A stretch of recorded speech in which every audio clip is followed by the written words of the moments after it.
Hey, what's going on? Brian Goulet here of GouletPens.com, and it's episode number 203 of Goulet Q&A. And I got a pretty decent one today. I don't know. I'm gonna see how it goes. I got some decent questions. I don't feel like I have anything too wild, too crazy, too over the top. I have been just like in a video blitz though. We have been knocking out right nows out of the park. This is Wednesday I'm recording this, so we just recorded our 15th one this morning, and I'm just really loving it, having a great time. Had a bunch of my team on. We're cycling people in and out. You're getting to see a lot of the Goulet team members more than just like the bios that we have on our site. So that's an absolute blast. I'm really enjoying that. Getting really good feedback on that too. So that's pretty cool. And then I get to like mix it up with new products and stuff that we're thinking about carrying, and it's a lot of fun for me. So if you haven't checked out right now yet, be sure to do that for sure, because we're talking about some pretty interesting stuff.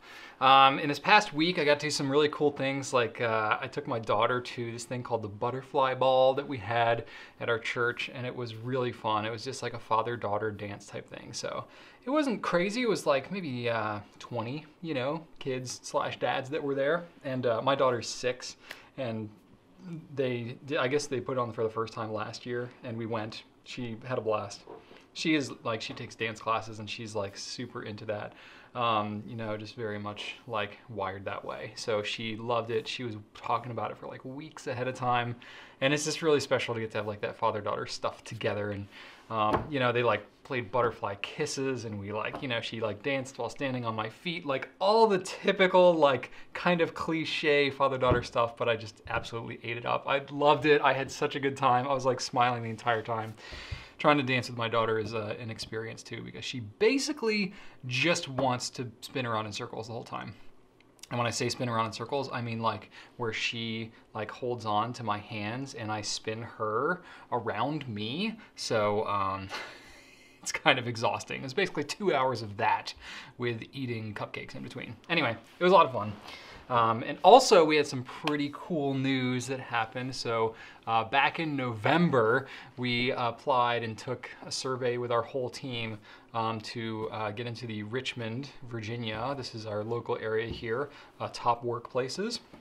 And they have different categories depending on the size of business and all that kind of stuff. And we just found out this week that we got listed as one of the top workplaces in the Richmond area. So that's pretty awesome, really cool. And we don't need like the outside validation for ourselves, because we know that we have a lot of intentionality about making this a great place to work, but still, it feels kind of good to get a little bit of recognition. So it's really cool. I'm more proud for my team just to have that recognition, so they can feel proud about where they work, even though they already do. But still, it's pretty cool. And so we can we'll put that on our website and all that kind of stuff. So it's just kind of neat to have that.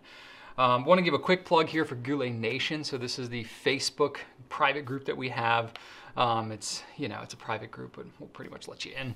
It's a lot of fun. We got over 3,000 members in there now, so we're gaining. It's like a 3-week-old group, so we're gaining like 1,000 members every week. It's crazy, just the amount of activity that's on there.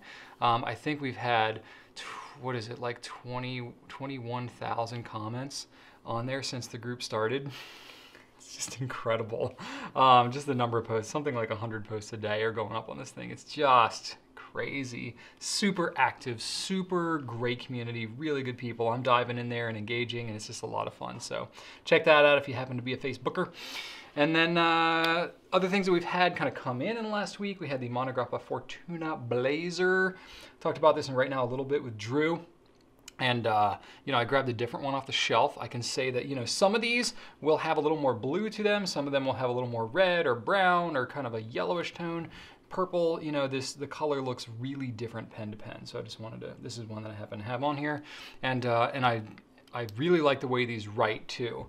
So I'm getting confirmation on this, but I believe these might be rhodium plated stainless steel nibs. So they are stainless steel Yovo nibs. They write great actually, but they look, Drew and I were both just like, is this a gold nib? Like it's not, but it definitely looks like it because it's super highly polished and looks great. And then the mug that this thing comes with is hefty. Like it's really solid.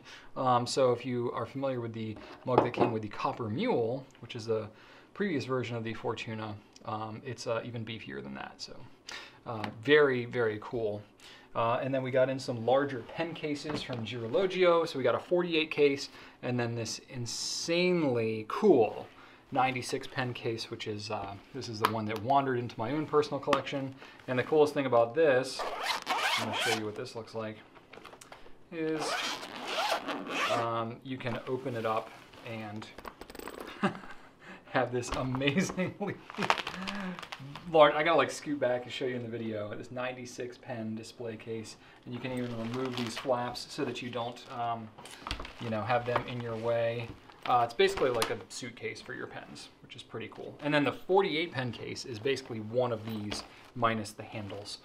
So if you are into carrying around an entire pen library with you, you can do that now, and that's pretty cool. And it's under 200 bucks for that many pens, which is not too shabby considering how many pens it holds.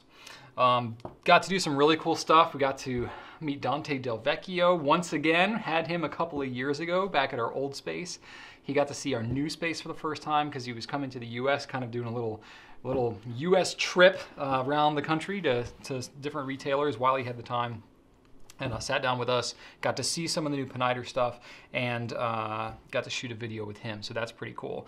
And actually, just a couple hours ago, I got in samples of the Peniter La Grande Bellezas, and I wanted to just kind of show them off while I had them, because I have them for like a day or two, and then I have to go ship them off to another retailer to be able to take pictures and stuff. So I already have it, you know, we talked about it, you know, more at length in the video with Dante, so I won't cover too much ground in here. I just, while I have them, I thought I would go ahead and show them to you. So these are a combination of resin and marble, and the colors are pretty wild. So it's called the Gemstone Collection. They're going to be less in price than the La Grande Bellezas were that we had initially, and these have the new nib on them too, which I'll show you in a second. So the different colors, really cool. Got some depth to them, like this yellow one. It actually has like a gold kind of shimmer to it, which is pretty rad, and it's just it looks really cool. The lapis blue, I'm digging it. The malachite looks like straight up malachite. The onyx black is this super dark black. Like Dante's really proud of how black this pen is. And then the red one to me is the one that pops the most because it's just crazy looking. And that one I actually inked up too. I can't easily show you what it looks like in the writing, but I did ink it up with Noodler's Black Swan and Australian Roses, and to show you a little bit of the line variation that you can get. Now, this nib is it's a soft writing nib. I hesitate to call it a flex nib, though that's pretty much what it is. So Dante has designed this nib himself, and he's worked with the folks at Bach to create this new custom nib. I'll zoom in really close so you can see what this nib actually looks like. So you can see it's got this kind of specially designed breather hole. It's like kind of a, I don't even know what kind of shape that is, but it's like a keyhole kind of shape. And that apparently allows the nib to flex a little bit more, the tines to flex a little bit more. And he's got these cutouts near, kind of near the base of the nib. That allow it to flex a little bit more too. And then of course it's a 14 karat gold material. And he designed this so that it can write, he calls it an everyday, you know, flex, or what he really is trying to say, because his, you know, English is not his first language. So he admits that the words that he uses may not be like the best in terms of marketing and stuff, but it's really a soft nib, and that's what we're calling it. Sort of like the Noodler, the Pilot Falcon, you know, they call it a soft nib, and you can get some line variation. So showing you the writing sample here, and sorry that's so super dark, but it definitely does get some variation. This is the medium nib, so it's not going to show like super intense variation as much as you would like say with an extra fine or a fine. But you can see here where I do the X's and where I do the figure eights, it does show some line variation, maybe like 2 nib sizes or so is about the variation that you're going to see in terms of this nib. So it's not like this, you know, crazy kind of Spencerian look that you're going to get. You do get some line variation, but it's really more about how the nib feels on the page. And we're going to be shooting a video, and we're going to try to portray this a little bit better in the future as we in fact, I think while I have these pens, I'm going to have already shot a right now with Drew, which is gonna shoot and publish before this Q&A is done. So it's a little weird. I haven't shot the video yet, but it'll be published before you see this on Friday. Anyway, it's a little weird, but super cool nib, and I'm really excited to see these become available here soon in the next couple of weeks, I think.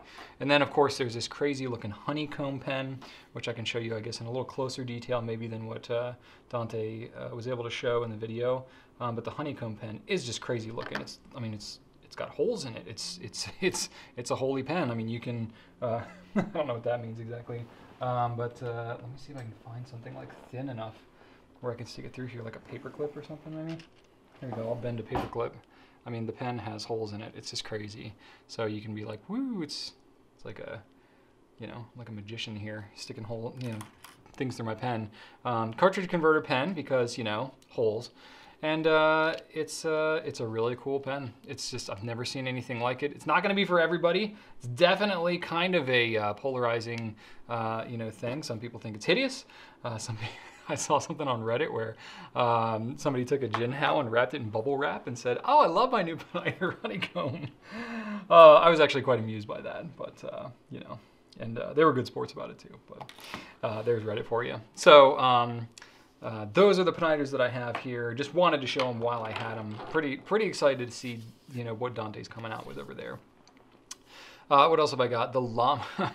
Been up to a lot. So we posted a video, a vlog, if you will, vlog style video, like travel vlog of my trip to Germany for Lamy. It's not the only video that we're gonna have. I know I got some comments on there about like, oh, you didn't show hardly any footage of the factory. We're gonna have another video. We're working on sort of like a how it's made style, if you remember that TV show at all, of like deeper factory tour information and showing lots of machines and stuff like that. Andy's working on cutting that footage together right now, and so we'll have that in the next couple of weeks, I think. So look for that to come out. Sorry it's taken so long, but we just had a lot going on. It'll be worth the wait. It's gonna be a pretty sweet video. And then we're gonna have another video coming out too that's gonna be more of a travel vlog style. That's gonna be of my trip to Ohio to visit Edison pens that I did with Drew back in, it was like 2 months ago at this point. So, it's taking us time to get these things out, but styles of video we've never done. Andy's only been here for like 90 days and we've like dumped all this stuff on her. Have all these new products and stuff. It's a little crazy, but we're having a blast. And that particular vlog style, I'm just really having a lot of fun with it because I've been following like Casey Neistat and Peter McKinnon and people like that that do these vlogs and finding a lot of inspiration from the way they do stuff. So there's definitely a lot of that woven into the style of this video. Andy's had a lot of fun and we both kind of brainstormed how to make that happen. So it's been fun. And then the last thing is, coming up soon, maybe by the time you see this video actually, the TWSBI Eco T in yellow green. I've been getting some questions about what the color yellow actually looks like. I don't know because I haven't seen it in person, but I have the TWSBI Eco non-T, this is the regular one, that's the lime green. I think it's going to be more yellow than the lime green here, so I don't know how identical it's going to be, but as soon as I get it in, maybe in right now, next week, I can show the two next to each other, or we'll try to photograph it or whatever. These colors are notoriously difficult to photograph accurately. Just something about the hue is not easy to digitize. But anyway, that'll be coming soon, so be on the lookout for that. All right, let's get into the questions for this week, shall we? Pen and writing questions. I'm gonna start out with one from JerryGeiger on Twitter. What are your top picks for fountain pens to use during meetings? Unless I'm diligent about repeatedly putting the cap back on the pen, I find it dries out, causing hard starts. Is it unreasonable to leave a fountain pen uncapped for 10 minutes and expect it to flow properly? So 10 minutes, probably pushing it for just about any fountain pen. There are some that can maybe go that long. You're gonna have to be careful about your ink choice. If you go with an ink that's too dry, that's gonna be pushing the limit there. Go with a lubricated ink is gonna last longer in that respect for that kind of thing. But 10 minutes, yeah, it's kind of too long to leave uncapped for most fountain pens because fountain pens are water-based, and so you're gonna have water that evaporates out of your ink, and then it's gonna write too dry. So it's definitely some pens, 10 minutes is gonna be way too long. Others, maybe not. I don't have any like tests that I've done to see which pens will go that long without being capped, and there's a lot of variables at play there, because certainly when you're talking about leaving it uncapped for something like 10 minutes, Your atmosphere is going to play a lot into it. If you're in a super humid area, like in Virginia, it's been basically raining for 3 straight weeks, and the humidity is like 94%. It's not going to dry out as quickly as it would if you were in, say, Arizona or parts of Australia or something. It's going to be much drier probably than I would be here. So even the tests that I would try to conduct, it's not super scientific. So you're just gonna have to play around with it. That said, I think the best way to go with meetings is to go with something where you can pretty easily and inconspicuously cap and uncap your pen. Definitely some pens you have like multiple rotations that it takes to cap and uncap it, and that gets to be kind of a pain. So I tend to personally, I spend a lot of time in meetings. Granted, I'm at a pen company, so it's perfectly acceptable if I'm fiddling with pens the entire meeting, generally speaking, if that is not the point of the meeting.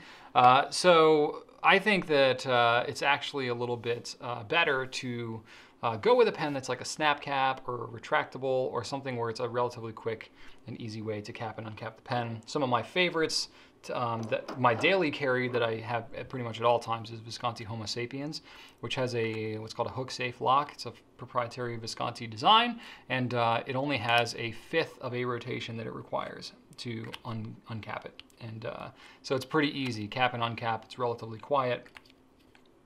So it's pretty inconspicuous to do. So that is part of the reason I love carrying that pen around with me, aside from the fact it's super durable and I just keep it in my pocket in a little leather slip, which I have right here. A little Aston slip that I got like 6 years ago. Well worn. Other pens that I really like, super popular ones that I hear about all the time is Pilot Vanishing Point. Very convenient to just click and unclick. It does make a noise. So if you're sitting there in a meeting and doing this as a nervous habit, it's gonna drive people crazy. So don't do that. So, but still, it's really, really nice to have that on the go. One that's a little bit quieter, a little bit more inconspicuous is the Lamy 2000. Decent ink capacity, subtle pen, so it's not real flashy. It's not gonna draw people's attention as much as this clicky, flashy Vanishing Point perhaps, but it's a snap cap. It's very quiet. You can just hear how quiet it is. Very quiet, very easy to just cap and uncap, not a lot of pressure. So I like that one a lot. And plus, for this one, it's got a hooded nib, so, or semi-hooded, however you want to consider it, but it's going to keep your pen wetter. It's going to keep your nib wetter, and it's going to last a really long time. Not so much with the Visconti necessarily. Vanishing Points are pretty good too, because there's just not a lot there. The larger the nib and the bigger the open the feed you have, generally speaking, the more you could be at risk for your pen drying out if leaving it uncapped. But that's not necessarily the case, but that could be somewhat of a general rule. Going with a Pilot Metropolitan is pretty good too. I'm trying to go with a somewhat less expensive option here because these ones are all pretty pricey. But this one is relatively quiet, easy to cap and uncap, and very affordable as well. Very reliable pen to keep around with you. And then what the heck, I threw this one into, but the Pilot Varsity. Inexpensive, super inexpensive. This one stays wet basically all the time. Works really great, and it's only a couple of bucks. And then why not? The Platinum Preppy does a pretty good job, as well as the Platinum Cool or the Platinum Balance. All snap cap, all pretty easy to keep going, reliable writers. So those might be worth consideration as well. And then the last one I had, which I had out, I don't know, oh, here it is. Lamy Studio. So this is a very clean, kind of corporate-ish looking pen that's also really enjoyable to write with. So if you wanted to, the Lamy Safari and the All-Star might be a little bit out there in terms of some of you, and depending on types of meetings and stuff you go in. But the Studio, I think, is definitely more of a businessy kind of pen. So that's definitely one to consider as well. All right, this next question is from muallaemine on Instagram. I seem to be on my interesting nib phase lately. I know you guys don't sell Sailor, but is there any other company that sells that many different nibs that have outstanding performance right out of the box and are widely commercially available without waiting lists? very specific kind of parameters here to answer this question. I think what you're going with at the end here is like, does it write well out of the box, widely commercially available? All that is like basically not something from a Nibmeister, a nib tuner. Yes, of course you can get anything custom ground and stuff like that, but a lot of them have wait lists. Some of them don't. You know, some of them you can buy new stuff and get it tuned and all that kind of stuff. But generally speaking, yeah, if you want to take a pen that you have, a specific pen, and send it to a Nibmeister, you might end up with a waiting list. Especially for some of the more popular ones, because they end up getting constrained. So Pilot has some in the custom 912. They have soft nib, they have a Waverly, they have a Falcon, or the FA nib as it's known. Not as extensive as Sailor's offering for sure, but I also don't know just exactly where, you know, like it's not like Sailor has these nibs offered widely everywhere. You still need to get them really kind of through specific people, and even then you might be limited in your offerings and stuff like that. So I don't like see massive like these King Eagle nibs and all these types of things. Yeah, like Sailor definitely pushed the envelope in terms of nib offerings there. I don't know how widely and easily available they are, because it's not like you can go to your local store and find, I mean, local, whatever that means. Not a lot of companies really carry those, and unfortunately I don't have Sailor. I would you know, enjoy having them one day, but haven't been able to rebuild that relationship with them yet. You know, in the meantime, Pilot has some options for you. We are actually looking to expand some of our Lamy options. It's taking us a while to do that because there's logistics involved there, and they haven't really made some of these nibs widely available before. Things like 14 karat gold nib, like the ones that can replace onto a, you know, there's certain studios and certain things like that that have that nib on it. We're looking to get that, some like obliques, maybe double broad, and then we're looking to get some of those same nib options on the Lamy 2000 as well. It's going to take some time though. We've placed orders a while ago and still kind of waiting and waiting and waiting. So it might be a few more weeks before that happens, but that is something we have intentions of doing. And we may have to charge a premium for that just because it's taken so much of logistics. And when I say premium, I mean just, you know, we have the Lamy 2000 is discounted actually 20% off the MSRP. We might not take as much of a discount just because the logistics involved and the time we've had to spend to acquire these pens and the education required around them will be so much steeper. So anyway, wouldn't be surprised if that ends up happening. So just be on the lookout for that. Pennider is going to have these kind of soft, flexy kind of nibs, so that's an option. It's including one of them is going to be a 1.3 millimeter stub.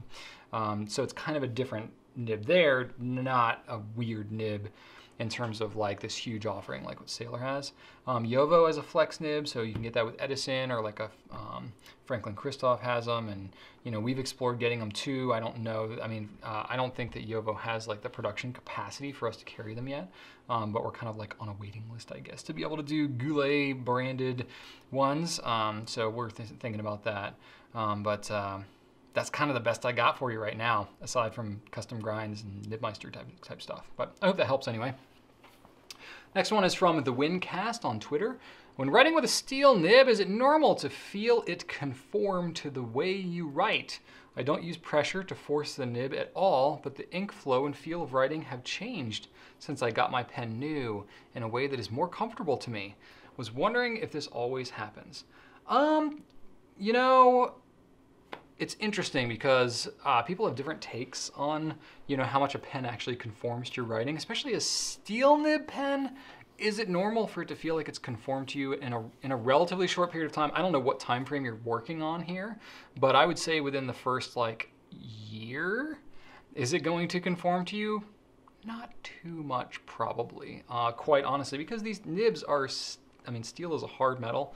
The tipping is even harder, and you know, you said you're not putting a lot of force on the nib. So really, like, what is wearing it down? What is breaking it in? Like, this nib is made to last for decades.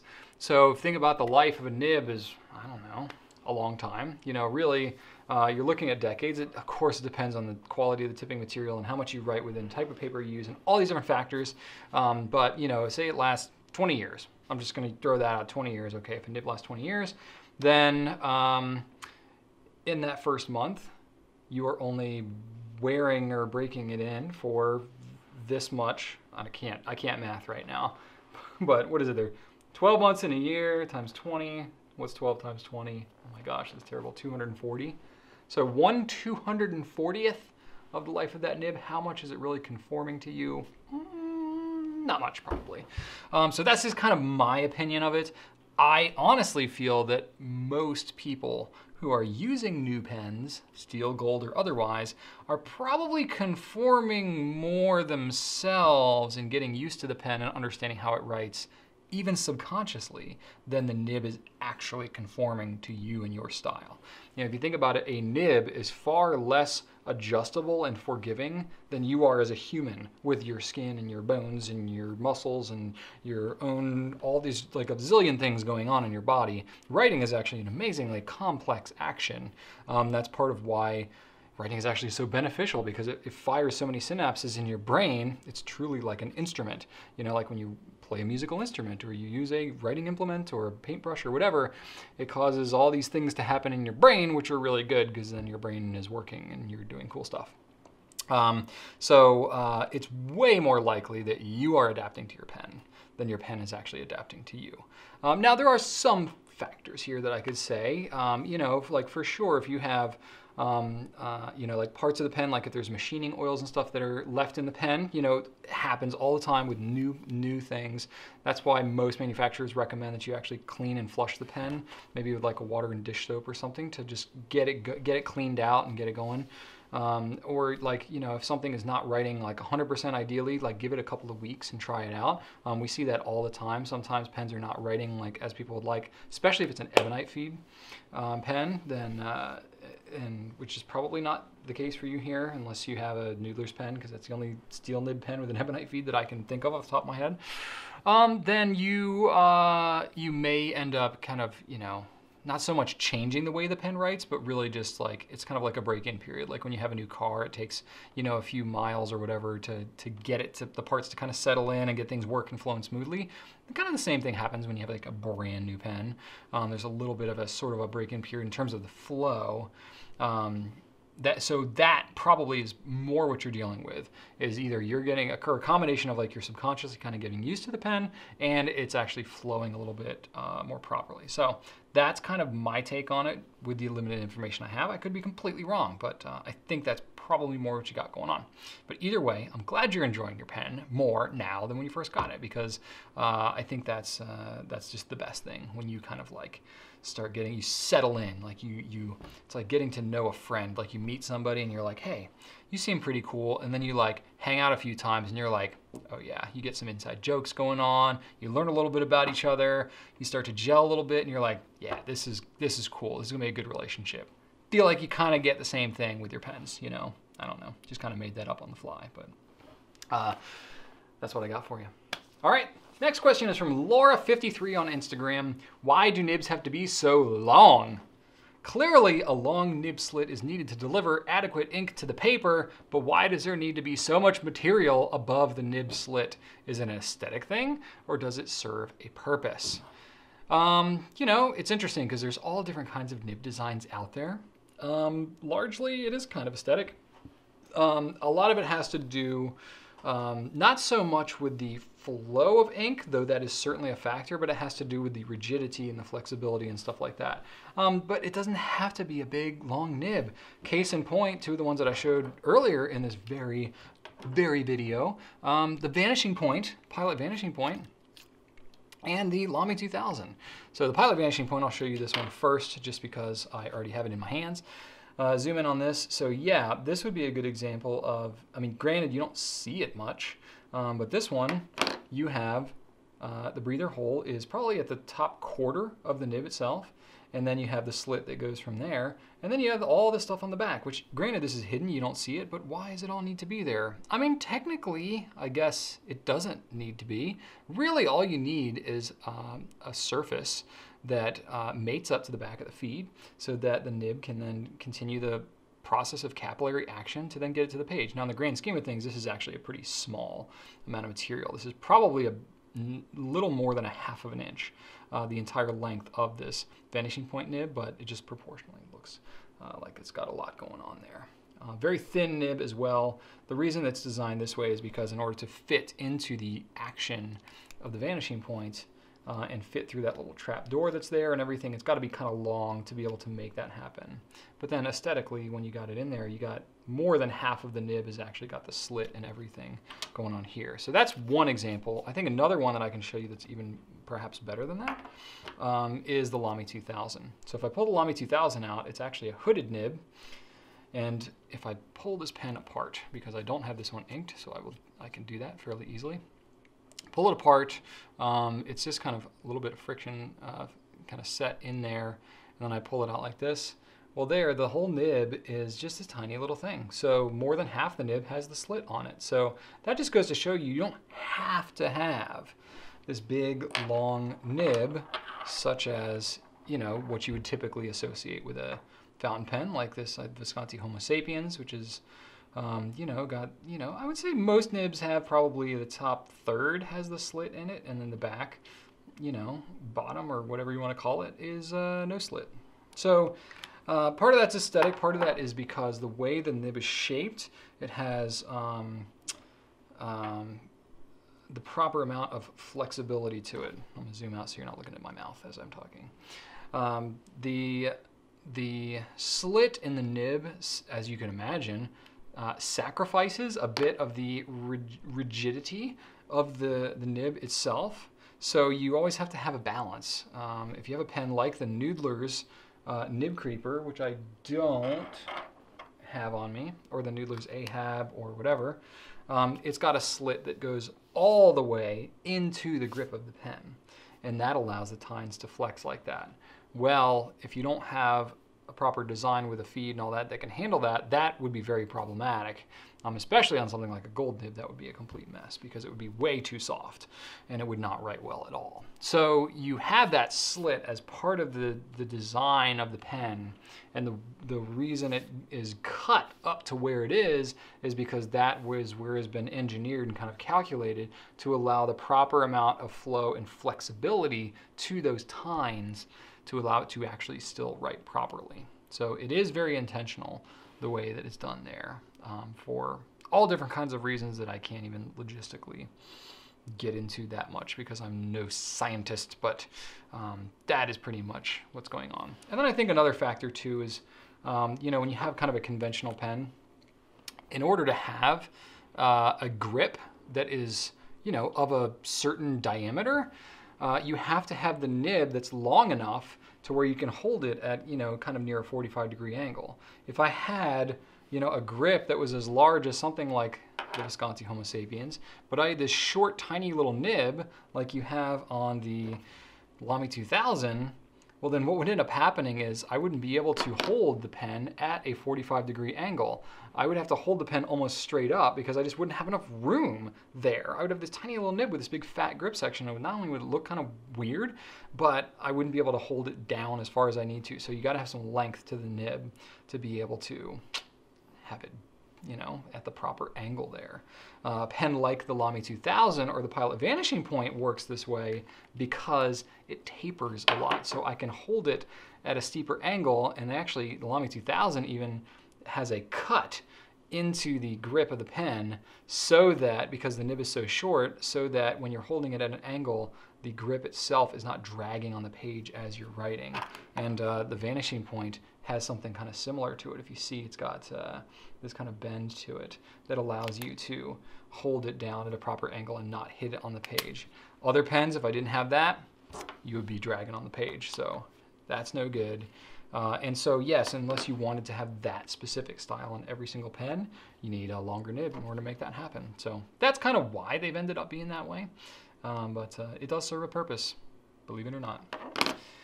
All right, next question I have. This is a paper question from maemakesthings on Instagram. Is there such a thing as a fountain pen friendly paper with some texture to it? I've tried Nemesign and Rhodia, but these seem a bit too smooth for my liking. Yes, you do not have to have super, super smooth fountain pen friendly paper, though it helps. Because the smoother it is, the less absorbent, generally speaking, it's going to be, and therefore it's going to perform better with fountain pen ink. It's not going to get as much bleed through or ghosting, and not ghosting, but feathering. So some of the least smooth paper that I've ever used is this stuff called laid paper, Goulet Verge de France, and I think original Crown Mill has some laid paper. It's very identical kind of stuff. I don't even know that we still carry the Crown Mill stuff anymore. That might be, I just pulled it off my shelf. But the way that this stuff works, I'm going to try to pull off a sheet and zoom in a little bit so you can see what's going on here, because I think that's going to be the best way to do it, is it has these lines that occur, and this laid paper, this is a kind of a laid emulation, but you can see the texture there on the video form, on the podcast, audio podcast. You can't, obviously, but just imagine with your mind how laid this paper looks. But basically, it's and it's even got a little watermark in the middle there. You can see that's kind of cool. See if I can like use my phone. If I shine some light through it, that actually is when you can see it the best. So let's try that. Nope, I don't want my camera. I want the flashlight. Boom. So let's see if I can. There you go. Oh, that's so much better. So you can see the watermark very clearly on that they have on the big size. But you can see that kind of laid texture. And originally, what laid paper, why it was laid paper in the first place, is because they would hand make the paper, and then they would actually leave it out on these kind of like mesh like looking drying racks. And that laid texture was a result of the way that it would dry on these racks. And so it just kind of became a technique, and now it's kind of a nostalgic thing. So companies that have been around forever, like Goulet, that are still making paper, may have some of that laid texture, either because they're using traditional techniques, or that's just kind of what they're known for, and they're emulating that design in kind of a modern paper. So what happens is it almost kind of acts like little speed bumps when you're writing on the page. It's super ink resistant stuff. Like I'll show you even, what do I have? Got my Grande Bellezza here with Noodler's Black Swan Australian Roses. So I will show you what it looks like. And sorry, I cannot write and talk at the same time, though I just did half decent here. So what ends up happening, it ends up feeling like almost like little speed bumps as you're writing on the page. So the ink itself looks really good, no feathering, dry time is kind of normal for what you'd expect with fountain pen friendly paper, no bleed through on the back, performs really well. And this is kind of me flexing it out a little bit here with a really kind of a wet writing nib. This is the medium kind of soft nib that you have on there. So it performs really well. I don't like it for long writing sessions, and granted, this isn't like stationary paper, so it's not really made to like sit here and journal your thoughts. But if you're writing a long letter to somebody, yeah, you're going to be writing with it for a long time. I don't enjoy it as much as a writing experience personally, from a selfish place of writing a letter to somebody, but it feels really cool in the hands. It looks super fancy, and it works really well in terms of saying to somebody, hey, I have written you a really special letter here. This is clearly not your everyday paper. And for that, I think it's really cool. So it does accomplish that, but it's, there may be other papers out there. I think like, cotton paper is kind of another example. Cotton paper can be quite not fountain pen friendly at times, but there is some that's pretty decent. And it's got kind of a softer, little toothier finish to it. And then there's different degrees of kind of the fountain pen friendly stuff. Leuchtturm has a little bit more tooth to it. Field Notes definitely has a little more tooth to it. And you're just going to get kind of varying degrees. Apica Premium is super smooth. The regular Apica is a little less smooth. I don't have any scientific way to prove smoothness of paper. That is something that's been kind of on my mind that I've been thinking about, because I've been getting more questions about paper and thinking about how do we show paper comparison, because we get so many questions about paper here at Goulet, and I never really found the best way to compare paper. Other than just kind of subjectively talking about it and just kind of reviewing it and stuff like that and using these super ambiguous terms. But it's something on my mind. If you guys have any ideas about how to do that, I'm very open to that as a concept. But I have some ideas I'm kind of like rattling around in my head, but I just haven't nailed anything down yet. So it's on my mind. But as I was kind of looking through the list of everything we have at Goulet, I was like, everything we do have is relatively slick, because that just kind of ends up being what happens with the fountain pen friendly paper. So it doesn't have to be that way, but that's certainly the way that it goes for most folks. And I'm going to close out this week with a personal question. This is from highdefhunty on Instagram. Over time, has your collection started focusing on one preferred nib size, or do you try to branch out and collect pens of different nib sizes? I want to try a broad and a stub and italic nibs, but 99% of the time I end up using a fine nib for work. What do you do with broader nibs? Okay, nice little collection of questions here around kind of a similar topic. But, you know, for me, it's interesting because, and part of the reason I wanted to take this question is because this came up a couple times this week during Right Now, actually. I had Sam on, I had Mike on, and we were talking about kind of this very thing. Like, as you expand your pen collection, do you gravitate towards more what you like and know and kind of stick with that? Or do you intentionally gravitate away from the things you already have so that you can broaden your horizons? That led into a conversation about, you know, eating at restaurants. Do you go to a restaurant and order the same thing that you know you like? Or if you go to a different restaurant, do you order the same dish maybe that you know you like? Even if it's a different restaurant. I am much less adventurous when it comes to food than I am with pens. Like, so, you know, I'll go to the same restaurant for years and order the same meal if I know that I love that meal. Because for me, I'm like, if I know I'm gonna love it, then that's what I'm gonna do. But I'm a complete opposite when it comes to pens. Part of it, I think, is because, you know, I'm this pen kind of, you know, whatever, vlogger, reviewer, guru type person, whatever you want to define me as.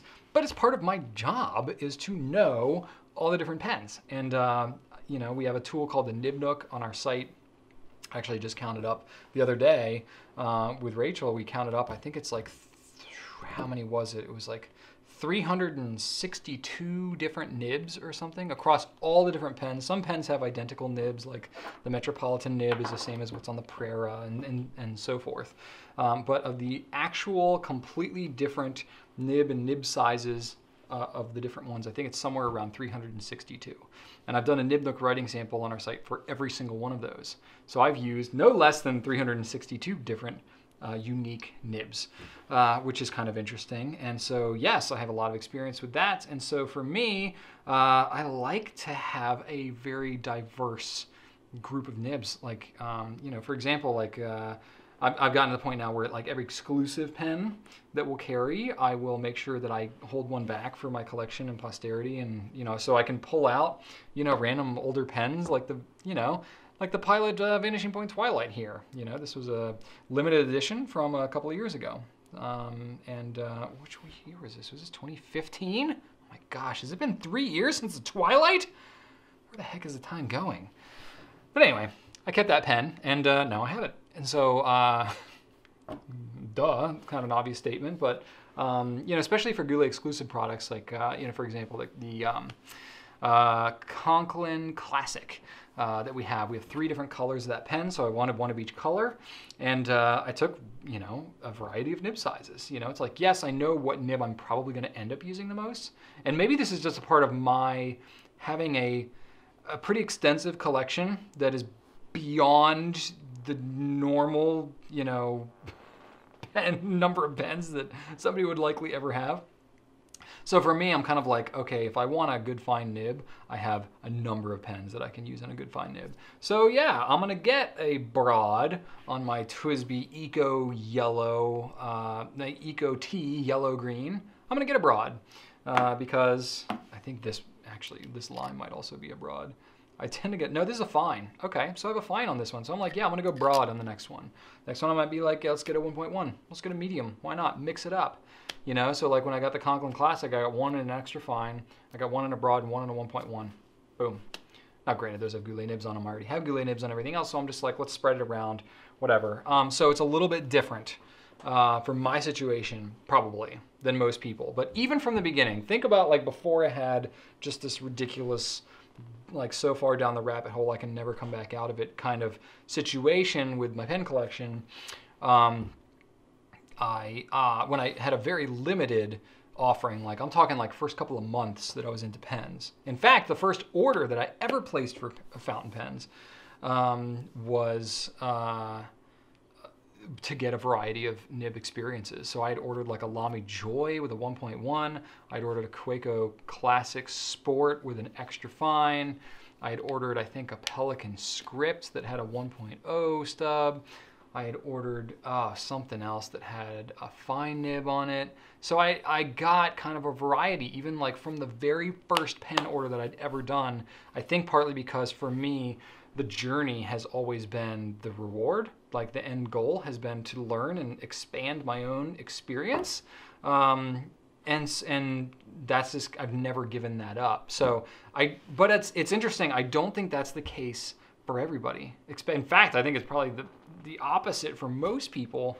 Most people maybe try some different nibs, and then once they really narrow down what they love, they stick more with that nib size. And it's like a big deal to deviate from that. So if you know, like I can feel that in your question here, highdefhunty, you are struggling with the fact that you know what you like and you know what you're gonna use. So should you go beyond? Should you get a broad?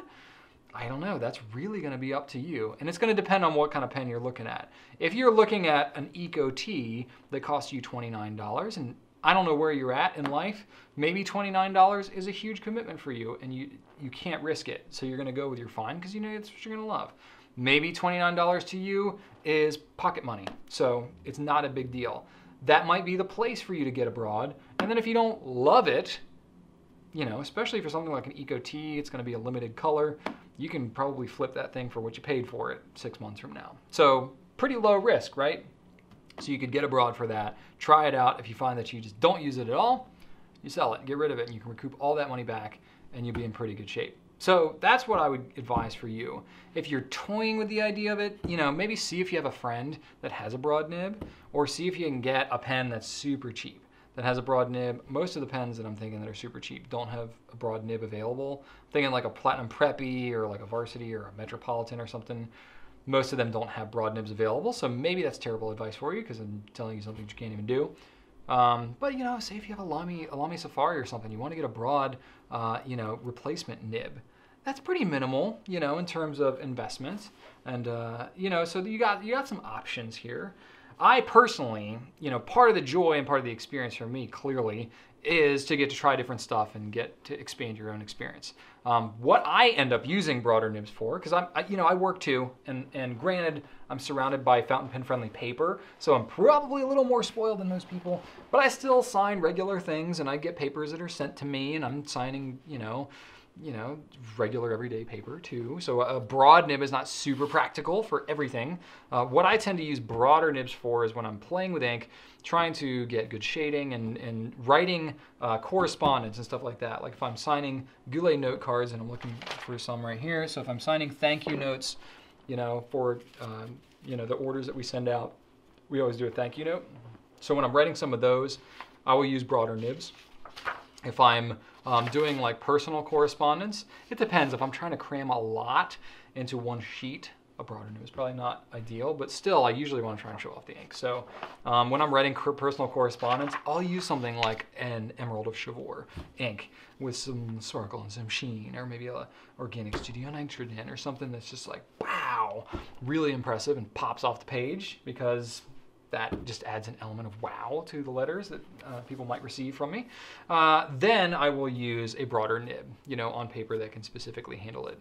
If I'm just kind of taking notes or signing a legal document or something like that, yeah, I usually will go with something a little finer just because I don't want to bleed through the page like crazy. So that's more what I end up using it for, is a little bit more special purpose, which is honestly where I would urge you to go, maybe more the route of like a TWSBI Eco or something. Actually, that's a really good pen to get with a broad nib. I end up using, I think I have a disproportionate number of like TWSBI pens that have broad nibs on them, partly because that's just the nib size that is least popular. So we usually end up, you know, clearing out of most of the other stuff, and the broads kind of hang around for a little bit. So I just have been in the habit of getting, you know, in a I wouldn't say a selfless act, but in a less selfish act of wanting to keep a pen for myself of pretty much every TWSBI color, but not taking the one that is like the most crazy in demand. I'll go with the one that's less in demand. So, but then I end up using them for more of my correspondence and stuff. They don't dry out very much, large ink capacity. So if you're using it less frequently, it can be pretty good for that kind of purpose. So anyway, hopefully that gives you some comfort maybe, but also go with your gut. You know, if you just don't think you're gonna like a broad and you want to stick with fines, there's nothing wrong with that. You can have fine nibs It's the only thing you use for the rest of your life. You do you. And that's what I'm going to leave. So I'm going to leave with you. That's what I'm going to leave you with right there. Tripping over my words as I wrap up Q&A here. I was doing so good right until this point. Anyway, my question of the week for this week is kind of coming off this last question. What nibs do you all tend to gravitate towards? Do you stick with what you like, or do you like to try different things and expand your horizons? I would love to hear kind of what is your approach when it comes to nib selection. That would be really interesting to me. So go ahead and leave your comments on YouTube if you are there. Otherwise, you can leave it on the blog, Facebook, wherever. Just go ahead and message. I'd like to hear anywhere that you want to sling it. Maybe you can go on the Goulet Nation and talk about it. That'd be kind of cool. That's what I should do. I should put the question of the week on Goulet Nation when we publish Q&A. Anyway, thinking out loud here. That'd be kind of cool. Make sure to subscribe to our YouTube channel if you haven't already. We are close, so close to breaking 100,000 subscribers, which is really cool. It's a complete vanity metric, so it is what it is. I care more about whether you all are actually watching and engaging and enjoying this time that we spend together. But still, the one cool thing that happens when you hit 100,000 is you get a silver play button from YouTube as a placard that maybe I'll like stick over here or something. I don't know. We'll talk about it. But still kind of cool and interesting. So be sure to subscribe, or tell your friends, tell your boss, tell your kids to subscribe if they haven't already. Would appreciate that very much. Hope you've enjoyed this Q&A today. I know I have. I think I feel a little stronger about how it turned out today than I was going in. I was a little tired coming in, but you know, I've kind of perked up. I think getting to sit down and talk about pens for an hour is just gives me life, fuels me, you know what I mean? That said, I'm gonna stop talking about pens now and let you have your week or your weekend back. Thanks so much for watching.